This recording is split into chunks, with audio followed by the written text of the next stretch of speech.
Welcome dear students, India Tech Family के अंदर आप सभी स्टूडेंट्स का फिर से स्वागत है। मैं राहुल और आज की इस इंपॉर्टेंट वीडियो के अंदर हम डिस्कस करने वाले हैं आपका एलिजिबिलिटी क्राइटेरिया के बारे में। और वो क्या है, जी एडवांस 2019 के अंदर अगर आपको एडमिशन लेना है, आपको एग्ज़ाम देना है, उसके लिए आपको एग्ज़ाम देने के लिए आपका एक एलिजिबिलिटी क्राइटेरिया होना चाहिए। तो वो क्राइटेरिया क्या है वही हम डिस्कस करने वाले हैं। 5 इंपॉर्टेंट टॉपिक्स है जिस पे आपको बेस रहता है कि आपका क्या एलिजिबिलिटी है वो रहने वाली है। ठीक है, तो जिसके बेस पे आप जे एडवांस का एग्जाम है वो कंडक्ट कर सकते हो। ठीक है, तो वो सारी इन्फॉर्मेशन आज की इस इंपॉर्टेंट वीडियो के अंदर हम डिस्कस करने वाले हैं। अगर आपको इन्फॉर्मेशन जाननी है तो प्लीज़ वीडियो को शुरू से लेके लास्ट तक वो सारी बातें ध्यान से सुनना है। ठीक है, तो चलो शुरू करते हैं हमारे इस वीडियो को बिना किसी देरी के। इससे पहले अगर आपने मेरे चैनल को सब्सक्राइब नहीं किया है तो प्लीज़ आप मेरे चैनल को सब्सक्राइब है वो जरूर करके रखें और बेल आइकन को जरूर प्रेस करके रखें ताकि आने वाली वीडियोज़ की नोटिफिकेशन भी आपको मिलती रहे।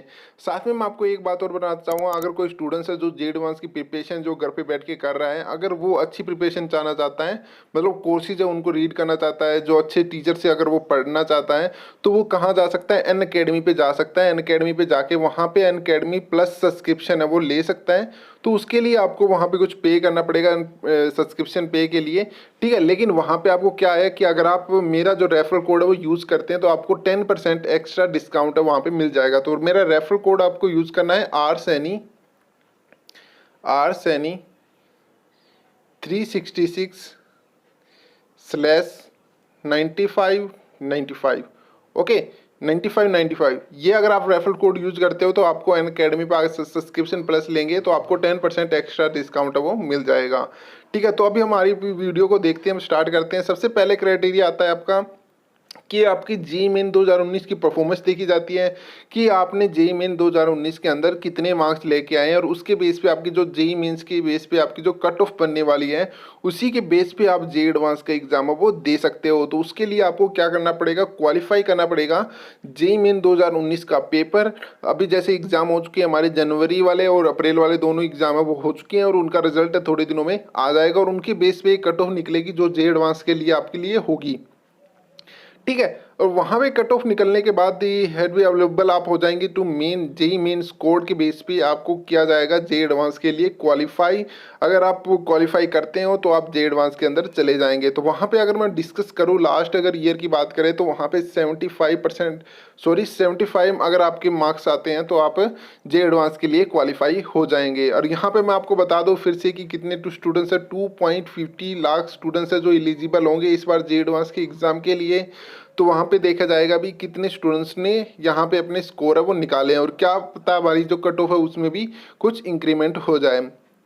ठीक है, और क्राइटेरिया सेकंड की बात अगर हम बात करते हैं तो यहाँ आता है क्राइटेरिया, सबसे इंपॉर्टेंट बात यहीं पे आती है कि एज लिमिट क्या होती है। तो और किसी चीज़ के अंदर एज लिमिट नहीं होती, हमारे जी मेन के एग्जाम के अंदर कोई भी एज लिमिट नहीं होती है, लेकिन आपका जे एडवांस अगर आप देने जा रहे हो तो यहाँ पे एज लिमिट है वो मायने रखती है। तो यहाँ पे जो आपकी एज लिमिट है वो होनी चाहिए कि आप अक्टूबर 1 1994 से या आपकी डेट ऑफ बर्थ होनी चाहिए 94 के अंदर या फिर इससे कम होनी चाहिए। तो मतलब सीधी सी बात है कि 1 अक्टूबर 1994 के बाद वाले सारे स्टूडेंट्स है वो एलिजिबल होंगे, उससे पहले वाले स्टूडेंट्स है वो कोई भी एलिजिबल नहीं है। फॉर एग्जांपल अगर किसी स्टूडेंट्स का डेट ऑफ बर्थ 1993 है तो वो एलिजिबल नहीं होगा। लेकिन यहाँ पे बात आती है अगर कोई स्टूडेंट्स SC ST और PWD कैंडिडेट है तो उसको 5 साल का रिलैक्सेशन है यहाँ पे मिल जाएगा। तो 5 साल का रिलैक्सेशन आपको यहाँ पे काफ़ी ज़्यादा है। तो उसके लिए आपको कुछ नहीं करना है, बस आपको वो रिलैक्सेशन पोर्शन है उसको सिलेक्ट करना है और आपको वहाँ पे बता देना है।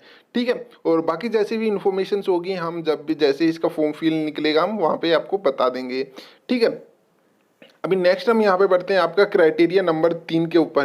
तो यहाँ आता है नंबर ऑफ अटेम्प्ट के बारे में। तो काफ़ी ज़्यादा स्टूडेंट्स वो कहते हैं कि सर कि हमने 2017 के अंदर +2 क्लियर कर ली और तब से हम जेई मेन के एग्ज़ाम दे रहे हैं, लेकिन अभी पहली बार हम अगर जे एडवांस का एग्ज़ाम देने जा रहे हैं तो क्या हम दे सकते हैं या फिर नहीं दे सकते। तो उनके लिए साफ साफ मैं बता देता हूँ वो एग्ज़ाम है वो नहीं दे सकते। तो यहाँ पे आपको ये पूरी इन्फॉर्मेशन से मैं लाइन आपको पढ़ के दिखाने वाला हूँ, ये आपको अब समझ में आएगा तो आप समझने की कोशिश करना। यहाँ पे लिखा हुआ है कि the candidate can attempt J advance 2 time, ठीक है, इन 2 कन्वर्जेंट ईयर, मतलब लगातार 2 ईयर के। ठीक है, that means you can apply JEE advance 2019 even if you appeared in JEE advance 2000 but not later than that. ठीक है, तो यहाँ पे डायरेक्ट सी बात आती है कि अगर जो स्टूडेंट्स ने अगर यहाँ पे आपको जे एडवांस का एग्ज़ाम देना है तो यहाँ पे आपको सिर्फ 2 टाइम आप जे एडवांस का एग्ज़ाम दे सकते हो, 2 कंसेक्यूटिव ईयर्स, मतलब आपको लगातार 2 ईयर। अगर आपने 2017 की बात करें तो कोई स्टूडेंट 2017 में उसने +2 क्लियर किए हैं तो उसका ईयर काउंट होगा 2017 और 2018। तो उस स्टूडेंट्स का काउंट हो गया 2017 और 2018। तो अगर उसने एग्ज़ाम दिया है तो भी ठीक है, अगर उसने एग्ज़ाम नहीं दिया है तो भी वहाँ पे एलिजिबल नहीं है। ठीक है, तो यहाँ पे 2019 के लिए 2017 वाले स्टूडेंट्स है वो एलिजिबल होने वाले नहीं हैं। अगर आप 2018 में अगर आपकी +2 क्लियर हुई है और 2019 के अंदर अगर आपकी +2 क्लियर हुई है तो आप जे एडवांस का एग्ज़ाम है वो दे सकते हो। और यहाँ पे आपके पास अभी अटैम्प्ट रहेगा 2019 वाले स्टूडेंट्स के लिए एक अटैम्प्ट और रहेगा 2020 वाला, और 2018 वालों के लिए स्टूडेंट्स वालों के लिए ये लास्ट अटैम्प्ट है वो होने वाला है। ठीक है, अब यहाँ पे बात करते हैं हम क्राइटेरिया के बारे में। नंबर 4 सबसे मोस्ट इंपॉर्टेंट बात यही आती है कि यहाँ पे आपकी जो 12th है वो अपीयरिंग होनी चाहिए। वहाँ पे यहाँ पे आपको ऐसा कुछ भी नहीं दिया होता कि आपके 95% होने चाहिए, सॉरी 75% मार्क्स होने चाहिए, 65% मार्क्स होने चाहिए। यहाँ पे आपको एग्ज़ाम के लिए कोई भी परसेंटेज है वो मायने नहीं रखती है। लेकिन अगर आप आईआईटी के अंदर एडमिशन लेने जाएंगे तो वहाँ पे तो मैंडेटरी तो है ही है। ठीक है, तो वहाँ पे भी आपको चिंता करने की जरूरत नहीं है। अगर आप टॉप 20 परसेंटाइल में आते हैं तो आप वहाँ पे भी एलिजिबल है वो हो जाएंगे।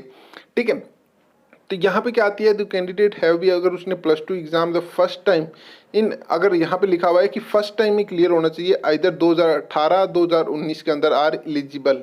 ठीक है, यहाँ पे नेक्स्ट हम पढ़ते हैं जो लास्ट पॉइंट है हमारा यहाँ पे, अर्लियर एडमिशन एट आईआईटीज। अगर किसी स्टूडेंट्स ने पहले ही आईआईटी के अंदर अगर अपना एडमिशन करा लिया या फिर उसने सीट एक्सेप्ट कर लिया है तो वो ज्वाइन नहीं कर सकता। तो course not eligible to apply JEE advance 2019। तो यहाँ पे मेरे पास काफ़ी ज़्यादा स्टूडेंट्स ने कमेंट किया था कि सर अगर हमने जे एडवांस के अंदर, सॉरी हमने आईआईटी के अंदर एडमिशन ले लिया है लेकिन अभी हम दोबारा से आईआईटी की एग्ज़ाम देके दूसरे कोर्सेज में जाना चाहते हैं तो हम कर सकते हैं या फिर नहीं कर सकते। तो यहाँ पे इन्होंने साफ साफ मना किया है।